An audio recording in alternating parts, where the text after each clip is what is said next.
Nu är fredag igen och vi har ju tidigare spaningar pratat mycket om chattbottar och AI och vi kommer göra det även i det här avsnittet. Men i kommande avsnitt så kommer vi att prata om mer generella Customer Experience-frågor. I just den här spaningen så kommer vi ta upp hur man bättre lyckas med införandet av en chattbot. Och Jan, du är ute mycket och träffar kunder och pratar om de här frågorna. Och du träffade en kund för några dagar sedan och tog upp några punkter med dem kring det här. Så du kunna dela det med oss? Absolut. Men jag tror att vi har väl hittat ett arbetssätt som jag tycker fungerar bra.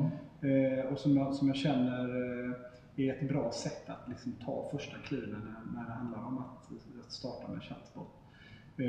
Så att lite grann beroende på om kunden har chatt idag eller inte, så har vi lite olika vägar att gå. Men om en kund använder chatt som en av sina kontaktkanaler redan idag, så brukar vi använda de chattkonversationerna som man tidigare... Det är en guldgruva om man har det redan. Precis, så den historiken som finns.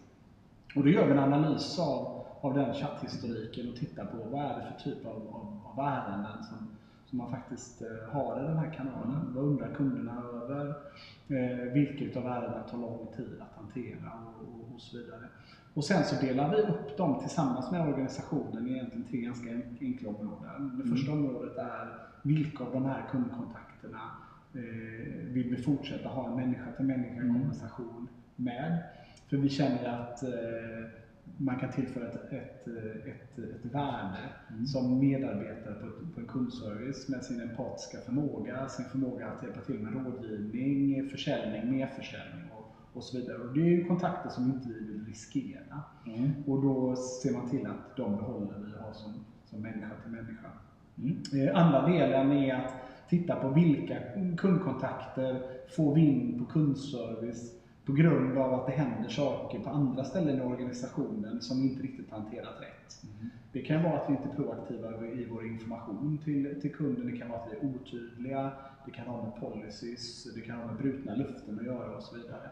Och att vi istället försöker lämna de ärendena då till de avdelningarna eller de delarna av organisationen som faktiskt ska åtgärda. Och lösa dem innan de kommer in. Precis. Det finns ju ingen anledning egentligen att lägga tid och pengar på att automatisera kundkontakter som uppstår på grund av att vi har brister i våra processer. Det är bättre att spara de pengarna och lägga dem där de ska vara. Och sen den tredje handlar egentligen om de ärendena där vi ser att det finns stora fördelar och möjligheter att automatisera. Det vill säga många gånger kanske konversationer där svaren är statiska. Man kanske inte behöver gå till bakomliggande affärssystem för att hämta information, utan man kanske enklare kan ge svaret till kunden. Det kan vara så att svaren redan finns på hemsidan, så att botlösningen kan co-browsa, som vi kallar det för, kunden till rätt sida på webben där informationen kanske finns. Och så fokuserar vi, väljer ut kanske 2 eller 3 stycken sådana use case. Och de jobbar vi med. Men jag tror att det är vettigt att börja så och ta små steg. Se till så att de use casen verkligen fungerar, att de blir riktigt, riktigt bra. Så varje gång det kommer in en fråga in i organisationen så kan chattbotten lyssna på, ja men den här frågan kan jag. Och så hanterar man den frågan. Övrigt går vidare till den ordinarie kundservicegruppen då. Och på så sätt så bygger man sakta sin bot och man bygger kvaliteten. Man riskerar inte kundupplevelsen.